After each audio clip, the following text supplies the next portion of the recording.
À toutes et à tous ma team, j'espère que vous allez bien. Aujourd'hui pour cette nouvelle vidéo, on se retrouve pour la présentation complète de l'étape 10 du Tour d'Espagne 2020 de la Vuelta.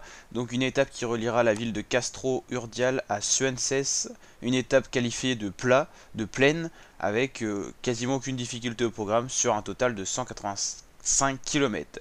Donc j'ai dit presque aucune difficulté vu qu'il y aura quand même une côte répertoriée de 3ème catégorie, l'Alto de San Cipriano, suivi d'un sprint intermédiaire où il y aura à nouveau une montée, et il y aura également dans le début de parcours quelques petites ascensions, mais vraiment c'est quasiment rien, c'est parce que c'est un parcours tout à fait plat, et l'altitude ne sera pas très élevée en réalité, hein.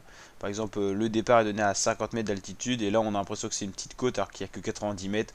Donc franchement c'est un profil pour les purs sprinters, et on devrait avoir à faire un beau sprint massif à l'arrivée. Je pense pas qu'une échappée arrivera à se détacher. Quand on regarde le classement de l'étape dernière, c'est Pascal Ackermann qui avait gagné, devant un Sam Bennett, enfin derrière un Sam Bennett normalement qui avait gagné, mais il a été disqualifié pour avoir un peu bougé, notamment d'autres coureurs dans le sprint. C'était par rapport au Trek Segafredo, je crois en plus, et peut-être aussi Gerben Tijsen, ce nom me dit quelque chose dans la polémique. En tout cas, normalement, c'est Sam Bennett le plus rapide, mais attention au sprint houleux où les sprinters peuvent être tout simplement déclassés. Donc pour l'instant, on a au niveau du sprint une victoire pour Sam Bennett et une victoire pour Pascal Ackermann qui était quand même deuxième. Donc c'est aussi pour ça qu'il remporte l'étape suite à une disqualification juste pour le classement de l'étape. Mais Sam Bennett est toujours sur la route du Tour d'Espagne, bien sûr.